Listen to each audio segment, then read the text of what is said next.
Hi, welcome to today's episode of Financial Fluency. Today I am here with Whitney Nicely, who is a real estate matchmaker. Whitney, welcome to the show. Thank you for being here. Thanks for having me, Jen. This is going to be fun. I'm excited to talk to you because getting some investment properties is something I've been wanting to do for a while. My audience is mainly self-employed women working outside of traditional employment, and that is a really hard place to get a second mortgage on, a mortgage on an investment property, not on a house that you live in, own or occupy. Well, entrepreneurs have a hard time getting a regular mortgage anyway. So either way you want to look at it, I mean, I can tell you that we moved into our house last December and we moved in on a lease option, and it was a new build construction, no credits, no banks, no nothing. We just started making payments on it and moved in. A lease option. So lease with option to buy? Yes. That's what I do. That's what I teach. That's what I love. I call them SLOs, sandwich lease options with Whitney. Sandwich lease options with Whitney. Okay, explain what a sandwich lease option is. So a lease option just basically is a really fancy rental agreement that also gives you the right to buy the house in 5 or 10 years or whatever you get worked out. So you rent the house and you sublet it to somebody else who's really going to be buying the house, not you. And so that's why we call it a sandwich. I buy it on a lease option and then I sell it on a lease option. So I make a little sandwich out of it and I stay in the middle like the ham. And okay, so normally when you go to buy a house, you have the down payment, the mortgage, all of that stuff. How does this work for the seller? So with the seller, I usually find people that are making payments on an empty house, or they're tired of being a landlord, or they're an accidental landlord, like their house didn't sell for any number of reasons. And they said, all right, well, we'll just rent it. You know, most people know somebody that they didn't want to rent their house, but it didn't sell and they didn't know what else to do. So I find them, because usually they're tired of dealing with it by the time I find them and I am a professional tenant. And that's what I built my whole business around is I rent a bunch of houses and then I sublet them. So I find those sellers, and usually they've got a hole in their bucket. They're making that monthly payment and they got the headache and the overhead, and it's just draining them. Sometimes financially, sometimes emotionally, sometimes their marriage is suffering because they keep arguing over what are we going to do with this stupid house. And I take that away and they can go on and live their life and do whatever they need to do. So how do you take that away? Okay, so I'm assuming they have a mortgage on this house. Is that right? Yep. So you take over the payments of the mortgage? I do, but I take over exactly what they owe on it. So if they have, let's say, $120,000 house, and they've had their loan for a couple, 5-10 years, and they owe 100 on it, I will take it over for the 100 that they owe. And I'll take it, let's say their payments are $800 a month. So I'll start making that $800 a month payment. The mortgage does not come into my name. The title does not come into my name. I really have a rental agreement with the right to buy it whenever I can. So it's a really fancy rental agreement. So they still have the mortgage and the deed in their name. Yep. So what are your legal rights as a tenant there? I get a regular lease. Okay. It's just really fancy. It's like 14 pages. And on the 12th page, I get the right to sublet it and make money off of it because I'm taking away their problem. And the banks don't care because title didn't transfer, the mortgage didn't transfer. No bank has a problem with somebody renting the house. Okay. Everybody I know knows somebody that has a mortgage on the house and they rent it. Like, that's not weird at all. And if you have a mortgage on a house and you decide to sell it, that's not weird at all. Well, I just take both of those scenarios and get it onto one piece of paper. Okay. And I don't give them any money because their problem are these monthly payments. So I take away the monthly payment problem from them. Right. So the part you were saying about the 100,000, if that's what's owed on it, is if you buy it, are you buying it for the 100,000 and not for the 120,000? Right. I'm going to sell it for the 120. Okay. And somebody's going to give me a non-refundable option fee to move in, probably 10 or 15,000 to move in. and they're going to rent it for $1,000 a month. So I'll make money when they move in. So I technically make money for buying a house. I make money every single month when they make their rent payment. And then if they get a mortgage, I make money again in a back end payday. Why are they paying $10,000 to move in? What is that?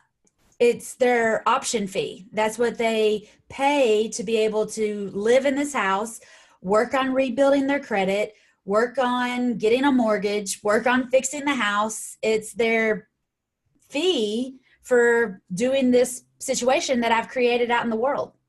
Okay, so that gives them the right to eventually buy. That's what the 10,000 is like, holding that for them. And they can rent it for a year or two. I usually get 5 or 10 years that I have to buy it. So I only give my tenant buyers a year or two. That way, if they don't, I still have time. I can go find somebody else. Interesting.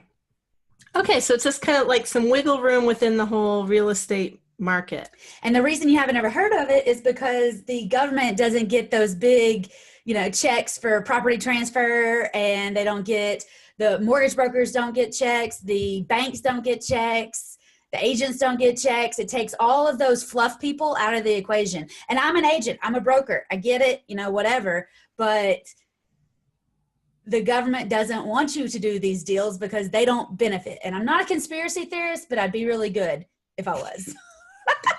So how did you get into this? How did you find out about this? I was buying houses. My mom has been a real estate investor since before I was born. And I grew up a real estate investor's kid. I just knew that money came in the mailbox every month. And then I got into my 20s. I didn't realize bills came in the mailbox. I thought money just happened there. And wouldn't that be nice? It does. When you have rental properties, people pay every month and you just get money in the mailbox. Now I get money in my inbox. I don't even get it in the mailbox. I'm such a lazy landlord. So I got into my 20s and I started getting bills and I was like, well, wait a second, where's my money? And my mom was like, well, duh, you idiot. You got to go buy something first before you can get money coming back in. And I was like, oh. So I took my whole life savings. I went out and bought a house. I had no plans, no strategy, no structure, no nothing. Just went and bought a house. Didn't check it out, didn't get it inspected, nothing. I mean, I was just throwing spaghetti on the wall. How'd that work out? I started renting it and I was getting $800 a month. And when I sat down, I was like, how long is it going to take me to get all my money back and then double it so I could go buy a nice house? Because I just bought a little 2-bedroom, 1-bath where the floors were all wobbly and it hadn't been updated since the 80s sometime. And I mean, it wasn't amazing, And it was going to take me 115 years to get all my money back. And I was like, holy crap, there's got to be a better way. So I borrowed all my brother's money and bought another house. And he was out of money. And again, I calculated and it was going to be 78 years before we were going to get all of our money back. And I just started digging around and I joined the Real Estate Investors Association. And I went to the meetings and it was a bunch of people who were just as confused as I was, basically just as broke as I was, but we all had all these dreams of becoming real estate investors. And they had a special presentation one night talking about lease options. And I was like, I got a license. I don't need to know anything else about real estate. I'm not going to go. And the president was like, it's $75, but Whitney, I think you're really going to like it. I really want you to come to this. And if you don't learn anything, I'll give you your $75 back. And I was like, all right, old man, I can come to your little meeting. I'll get my $75 back. No problem. I went and within 15 minutes, I was in hook, line, and sinker. The guy presenting was investing on the west side of town, and I live on the east side of town. And he was talking about making $30,000, $50,000, $80,000, have none of his own money tied up in it, have none of his own credit. He didn't go to the bank, all this stuff. And he just did 3 or 4 a year, just made a couple extra $100,000. So how do you have none of your own money tied up in it? Don't you have to pay for your lease option to start with? I don't turn it into the attorney until I get money from the tenant buyer. So during the period that you're making your lease option deal, you find a tenant buyer to come in. I get 90 days before I have to make the first payment, which, I mean, if you think about it, agents ask for 90 days or 6 months all the time to try to sell your house. So It's not really that different than if I was acting like a regular agent. The only difference is I'm saying that let me have your house, let me market it, let me do this. This doesn't cost you anything, just like regular real estate. But, like today is September 7th. So I would say you're going to make October, November, and December's payment. So I'm going to make January's payment for you. All right. You got to make the next 3 months, and I'm going to make January's. No other agent in town is going to say, give me 3 months to market your property. And if I don't have it sold, I'll start making your payment. Like, that's just not how it happens in regular real estate. Right. So that's the biggest difference, and people love it. So do you have a real estate license as well? Yeah. I'm a broker. I had my license before I started doing this, and so I just didn't get rid of it. But to my knowledge, there's not a license to buy houses. Right. Anybody can buy, right? You just got to be 18. So for these tenants and for you going into these lease options, do they do credit checks and all of that? I do. I know everything about my tenant buyers except their underwear color by the time they move into my house. Okay. I screen them. I get credit from all 3 places. I know their employment verification. I know their child support commitments. I know their criminal history record. I know their past landlord evictions. I know everything that's ever been recorded about them publicly. But the reason they probably need this kind of lease option is because they probably don't have good credit or don't have a down payment, right? They're either entrepreneurs or they got crap credit. Okay. And how's that worked out for you? Have you had any problems with the tenant buyers? I get people like right now. Okay. I had a house. I bought it for like $90,000 or something. And I sold it to the first lady for $127,000. She gave me $40,000 to move into this house and paid 6 months rent in advance. And on the 7th month, she was like, hey, Whit, I didn't get a job, so I'm not going to be able to pay rent this month. And I was like, what are you going to do? She said, I'm just going to move to South Carolina and live with my sister. And I was like, okay, you'll be out by the end of the month. She was like, I've already got my stuff out.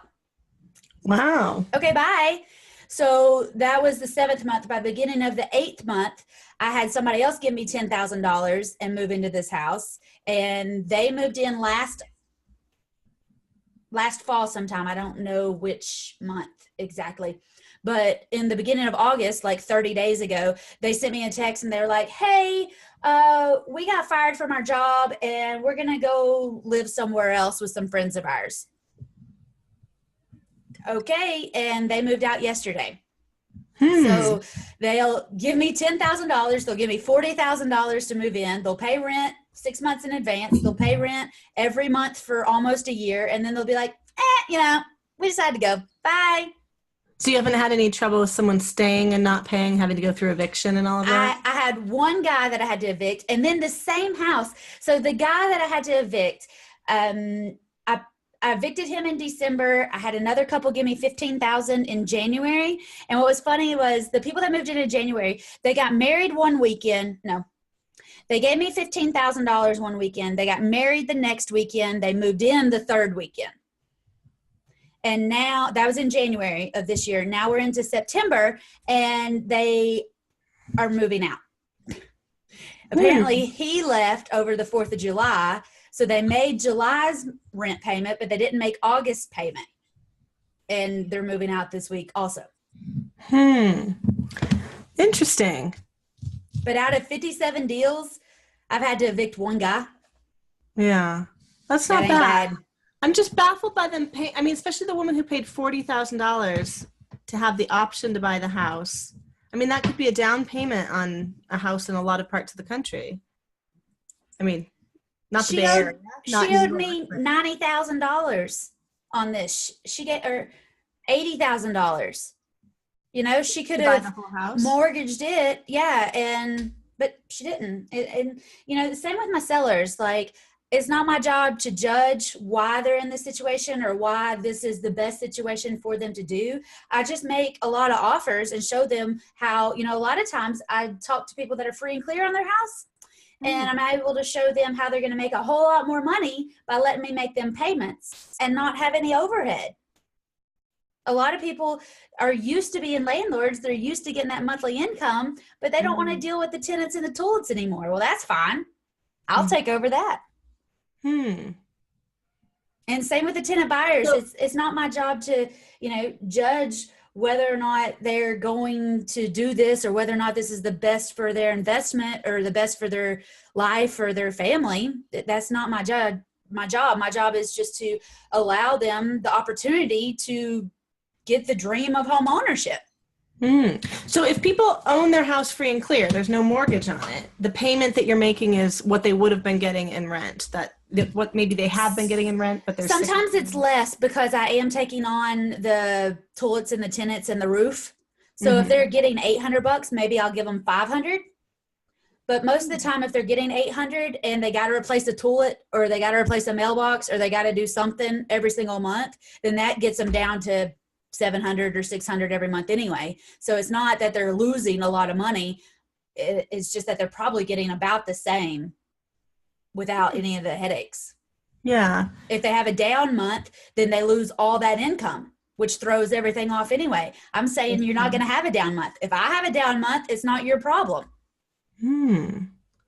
Interesting. Okay, so tell me how you teach this to other people, because that sounds complex enough that I'm just sitting here going like, I can't quite imagine me doing that, but I'm, as someone who's self-employed and struggles, like what my husband and I ended up realizing was we probably needed to buy in cash to get a rental property and then do one of those, back end refinance after it's rented kind of things. But again, that's a lot of cash up front to put. So this is another option that someone could do.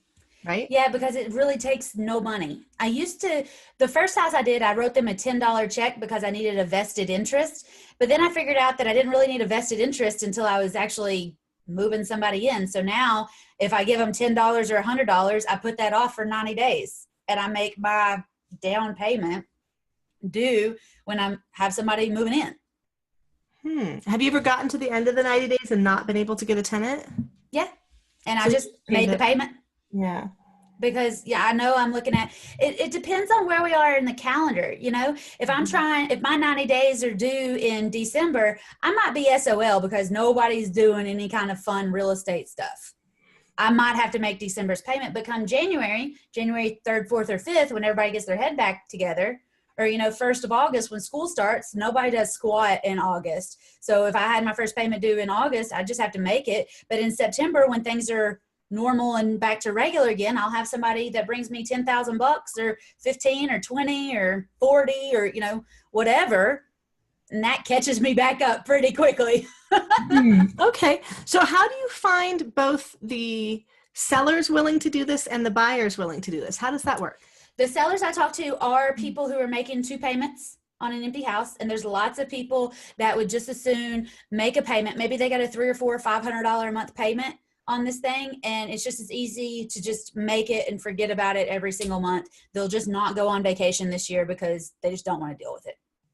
So do you think these are usually people who had it as an investment property or a vacation rental or something like that, and then it's just not working anymore? Or? A lot of people, I call them bridge people. So when you graduate college and you go out, you buy a 2-bedroom, 1 bath, and then you move somebody in, or you get pregnant or whatever, or you get too many dogs, you got to go get a 3-bedroom, 2 bath, So, but you keep the old one.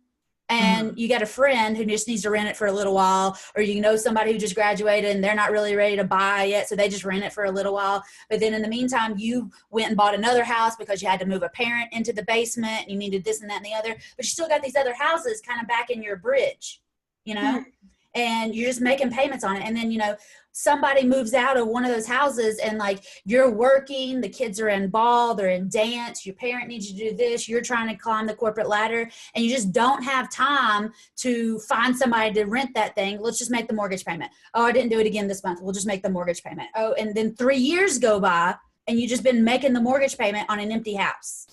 How do you find those empty houses? I teach 14 different ways that you can find those empty houses, but also you got to find those sellers and know how to talk to them.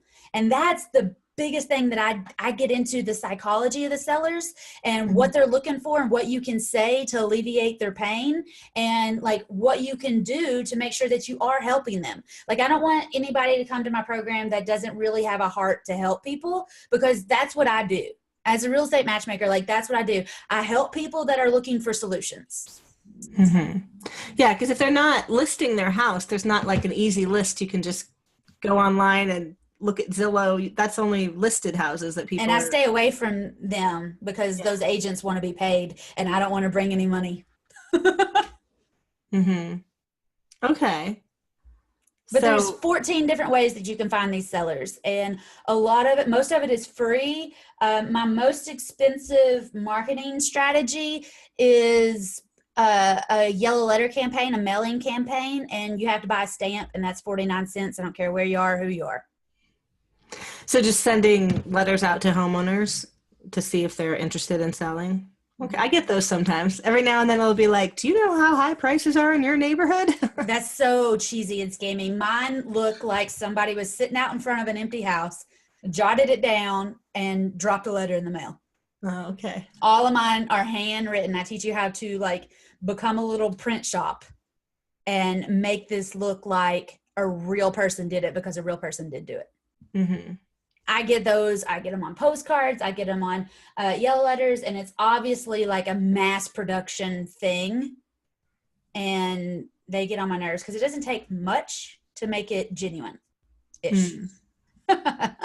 Actually, the funniest one I got, so I mean, I think our house is relatively pretty, but it was one of those like we buy ugly houses ones. And I'm like, my house is not ugly. Like, why are you sending me this? I mean, that's almost insulting the potential seller. There's classy ways that you can say, hey man, your house looks like crap, why don't you let me have it, without offending them, you know? Yeah. You know, I was thinking, so I live in Flagstaff, Arizona, which is the north, the cool part of Arizona. We're up in the mountains, and a lot of people from Phoenix or other places will have a second home up here because they come up for the winter just for snow play, and then in the summer it's too hot down there. It's like vacation. So I see empty houses all the time around, and I'm always like, what is going on with that house? I have no idea, but I can tell, you can see, especially like when the leaves fall and stuff, like nobody's that garage has not opened in a month or so. It does make me wonder.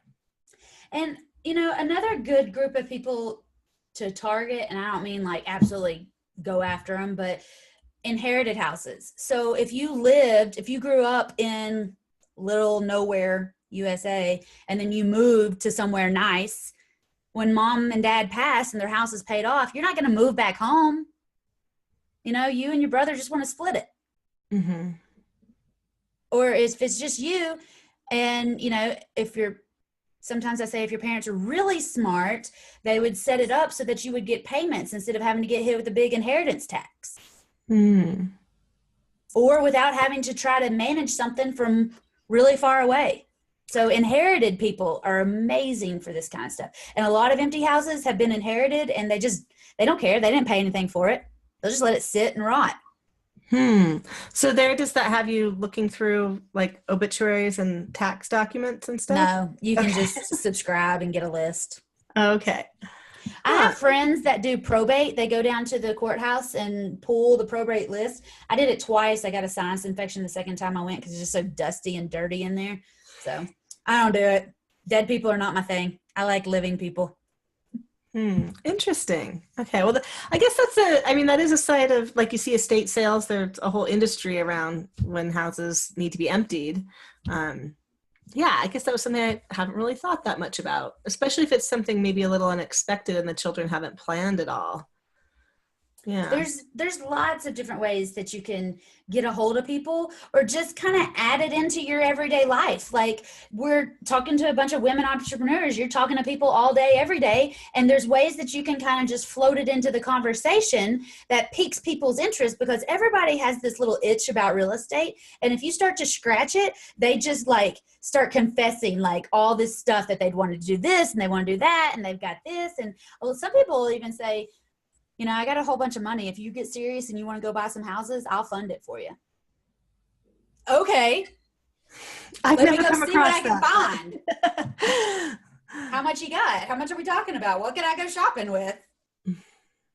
It's Hmm. amazing what you can do once you start telling people what you want to do. Interesting. Yeah, well, I've definitely heard about those kind of things for flipping houses, like people who will fund the flip to fix it up or whatever, like buy and fix and sell. But I've not heard of it for this, for the That least. is a losing battle. That is another job. Flipping houses, unless you're going to pay a contractor or a foreman to sit there and make sure the job goes perfectly, those TV shows are so full of crap. People love watching those TV shows. I love watching them sometimes. See what they turn it into. They play it at my nail salon like 24/7, doesn't matter when I go in, and I end up screaming and yelling at the TV, and all the other women in there are like, what's wrong with that one? Well, elaborate. It's so fake and it's so scripted, and they get tons of funding, they get tons of sponsorship, they never meet their budget. Everybody just always magically has another 10 or 20,000, and then when they show you the breakdown at the end and they're like, yeah, we made 20,000. Yeah, but you had to pay taxes on that, so you actually made 10,000, and then you had to pay all these other people and you had to pay the city off, and there's no way you got these permits pulled in this amount of time, and there is no way you're giving people tons of false hope. But then again, the cooking shows still get people to go cook, and Well, nobody's complaining about those, I guess. I guess it helps people dream as far as real estate. I mean, I don't know anyone who's watched the show and immediately gone out and flipped a house themselves. It's the scariest thing. If you'll look, they have a like a disclaimer on those shows, because they have to say, this isn't real life. This is TV. Yeah, we're getting paid by the network to make this show as well, and that's where the real money's coming from. And look pretty and have all these sponsors and these contractors that we've never actually met before they showed up here, and then we shook their hand. God, I hate it all. Oh, it drives me so crazy. Okay, so if someone is listening to this and it's piqued their curiosity, do you have like a few tips or pointers to get them started in the right direction so that they don't do things like try to go flip a house right away? Just some free tips that could maybe help them explore the options. I have a free cheat sheet that anybody is welcome to download, and it's a cheat sheet, but it's like 20 pages. And so it goes pretty in depth on who we're looking for, how to find them, what questions to ask. And I do a whole lesson on how to find your honey hole. So where do you need to be going? Is it in your town? Is it in the town you grew up in? Is it where you want to be in 10 years? But I go through and show you, what I would look at. If I just went and plopped down in a new city, how I would decide where to get started. Because most people just don't know how or where to get started. So that's one of the first things that I teach in the course. But you can get the cheat sheet. I'm sure we'll post a link in the show notes for it. And it's a free download. Okay, that sounds good. Sometimes that's easier, actually, to have something to walk away with than just hear some tips and forget them because you're driving in your car or whatever. So we'll definitely put the link to that. What's the name of the free cheat sheet? I don't know what I called that thing. Okay. It's a cheat sheet to getting started. I don't know. I'm working on actually making it into like a proper ebook. Okay. Or something like on Kindle or Amazon or something like that. And I'm thinking about including it when you get into the program, including like a hard copy, because I mail like a welcome kit. Mm-hmm. I think that would probably be a good addition to it. Okay, well, tell us more about the course. How do you teach people to do this? If someone's really never been in real estate other than renting, like that's a big step to go from that. I mean, even though I know you said you're not risking your own money, to me, the idea of taking over mortgage payments for other people still sounds a bit scary. Like, how do you help them get started? I've got, I probably have about 5 different ways to work with me, but I've got like a self-study course that's online. You can listen, download, whatever you want. And then I've got group coaching. I've got one-on-one coaching, all virtual. And then I also do workshops all around the country. I'm doing one in California in October and one back in Knoxville in December. And then we're working on the 2018 calendar. So you can come and spend the weekend with me, or I will fly out to your town and hang out for the weekend just with you and get you up and running and going. Wow. So virtual or in person. I am the kind of person that I like to be in person. I like paper. I like to be able to touch it and feel it, and I like to bounce ideas back. And so I offer that for my students because lots of people really like that too. That's how we learned in school. And so learning all this virtual stuff, sometimes, you know, I'm bad to sign up for a course and then be like, yeah, I'll totally get to that. Haven't we all? Whoopsie. So, and you know, you can book a day with me. We'll go through the whole course. We'll knock it all out in a day. And some people prefer that method also because we're busy, but I could give you a day.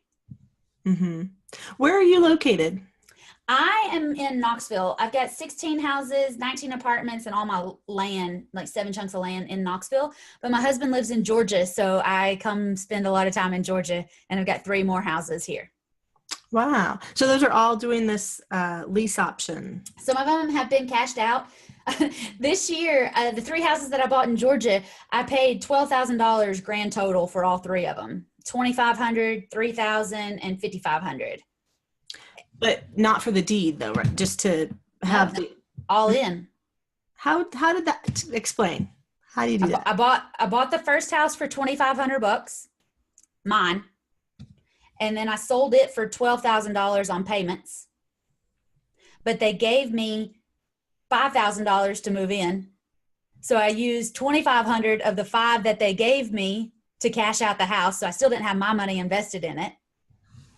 And then I had another house down the street that I was trying to buy, but maybe I bought the $3,000 one first. But anyway, a month later, they paid me rent of $300. So I had like almost $3,000. So I used that of their money again to buy out the second house, and I sold it for $10,000. So when you say to buy it out, totally all in, all done. I mean, you got the deed for it? How does I'm not seeing how, like, explain the paper train. How do you get a deed for $2,500 for a house? Well, if you wanted to go buy a house for $100,000 and you had $100,000, you just handed it over and they handed you the deed back. So the house was selling for $2,500? Yeah. What kind of house is that? Crack house. It's cracked. I've never been in this house, but if you go in it, I imagine when you look out, you could see daylight through the cracks in the wall, the cracks in the floor, the cracks in the ceiling. It's a crack house. It's like an egg. It's cracked. Okay. So I bought one of them for $2,500. I bought the second one for $3,000, and I bought the third one for $5,500. Okay. So what are you doing with them now? I sold the first one, the $2,500 one, I sold it for $10,000 on payments. The $3,000 one, I sold it for $12,000 on payments. And the $5,500, I sold it for $20,000 on payments. So I got 12 grand in it. And the first one gives me all my money back. Second one, I make $10,000. And the third one, I make $20,000. And this is in Georgia. Yep. They have houses okay, where I live, I don't think you can get, you can't even buy a car for $2,500. Oh man, I bought land. I bought a half acre of industrial land in Knoxville one time for $1,500, and I rented the driveway for $250 every month. So in 6 months, I had my $1,500 back, and I had $250 a month in cash flow. And now I rent the driveway for $250, and now I've rented the land for $500. So I make $750 a month on a $1,500 investment that I've had for 3 years. Wow. So for the driveway, it was like the neighbors just needed more parking or something. Our land comes together, and right where our land comes together back in 92, there was a road there, but there wasn't anything there. So the city said, well, instead of us keeping up with it and paving it or whatever, we're just going to give the right side to this land and the left side to this land. But my neighbor thought it was still a road. They thought it was still a driveway, and they've been driving on it since 1992. So when I said, hey, guess what? I bought that driveway, or at least half of it. Now you're driving on my driveway, and I want some rent. And this is a Fortune 500 company, like on the NASDAQ, big deal, whatever. And so I told them that, and they were like, no, little real estate girl, that's not possible. We've been here since like the 70s, and nobody's ever said anything to us. This can't be true. And I was like, all right, well, get it surveyed, check it out, call me back. So they called me back in a couple of weeks, and they were like, yes, Miss Nicely, we have just had our property surveyed, and it turns out that we're driving on your driveway and we'd like to rent it from you. And I was like, yeah, you got a different attitude now, don't you? Interesting. But they offered to rent it for $250 a month. And by this point I bought it in like July, and it was like November, December at that point. And so by the time they gave me a check, I said, yeah, that's fine, but I want back rent from the time that I've owned it. And I want you to pay my property taxes, like $50 a year. And if there's a pothole or you need some gravel, I want you to be in charge of it. So I did a triple net rent on it. They're in charge of everything. If tree falls, fix it. Don't call me. And they send me $250 a month plus my tax bill whenever it comes in. Huh, interesting. These are kinds of real estate deals I have not heard of. They're amazing. They're so much fun. What is the person who rents the land doing with it? It's industrial, and industrial is the top of the pyramid in real estate. Okay. It starts with agricultural. When when Christopher Columbus came over, everything was agricultural. And then they started building residential houses, and then commercial units, and then industrial units up at the top. And now today, and this is in any state, it starts agricultural, goes agricultural, residential, commercial, industrial. Industrial is the top of the pyramid, anywhere, everywhere. And agricultural land maybe sells for, let's say, $1,000 an acre, and residential will sell for $2,000 an acre, and commercial will go for $3,000 an acre, but industrial will go for $10,000 an acre, because you can't hardly get industrial land anymore. Like, what's industrial is industrial. And that's where a lot of truck shops are. That's where a lot of outside storage is, a lot of heavy duty stuff. Landfills are industrial. My mom has a landfill, and it's zoned industrial. But so does she own the land and someone operates a landfill on it, and they pay her rent for the land? Interesting. Yeah. Okay. Yep. Never thought of a person owning a landfill. Oh yeah, my mama does. Okay. So I bought this half-acre piece of industrial land, $1,500. It was up for auction. Anybody, anywhere could have bought it. It was an online auction. You could have bought it, $1,500. But I got it. And with that, since it's industrial, my brother had a buddy that needed a place. When you flip a house and they've got the dumpsters outside, you throw all the trash in the dumpsters. Well, when those things aren't on the job site, they got to sleep somewhere. So there needs to be an industrial yard for them to snooze on. Mm-hmm. Guess who has an industrial yard with nothing but trees and grass, and will let you store whatever you need outside? Huh. And again, they said, we need a yard. We can spend up to $500 a month. Okay, well, that's what I'll take. Interesting. Okay. There's so many ways to make money in real estate. So many ways. Without a license, without a bunch of overhead. People are worried, what if they punch a hole in my sheetrock? Well, then just have somebody put a new piece of sheetrock up. Or just buy land, because it rents just fine, trees and grass. And everybody says, money doesn't grow on trees. Well, that's crap, because it does. You just have to own those trees. Huh. Yeah, I feel like there are a lot of like random lots, empty lots that I see around that nobody is doing anything with. So you it may be that nobody wants them, but if you buy some industrial land, somebody's going to want that sometime. Interesting. Okay, you have piqued my interest in a lot of ways now. I teach land and auctions and apartments and wholesaling and like the really weird stuff in group or one-on-one coaching. My First Deal Done Fast just focuses on lease options. Okay. What kind of price point is First Deal Done Fast at? Today it's $12.97, and we open and close it every couple of months, and it usually goes up every time we open and close it. And then usually like 1 month we open group and one-on-one, and the next month we open First Deal Done Fast, and then the third month we do a bunch of other little programs, $50, $100 programs. Mm-hmm. So we kind of rotate so that we take on new students, and then we can work with them and help them get their deal, and then take on a fresh batch. Okay. Interesting. Okay, cool. Well, thank you so much for sharing all of this. Absolutely. But I do daily real estate tips and tidbits in my Facebook group. So anybody can join that any old time. And that way you'll know if we're opening or closing something. Okay, great. We'll put a link to that as well. And, okay, cool. Yeah, that is a really fascinating area of real estate that you're in. I did not even know some of this existed. So thank you for opening my eyes to that. I'm going to absolutely start poking around here a little more. You're not the first person to tell me that. So I totally believe it. Totally get it. Okay, great. And yeah, like I said, we'll put links everywhere and share everything. And thank you so much for joining me. Thank you, Jen. It was fun. Bye-bye.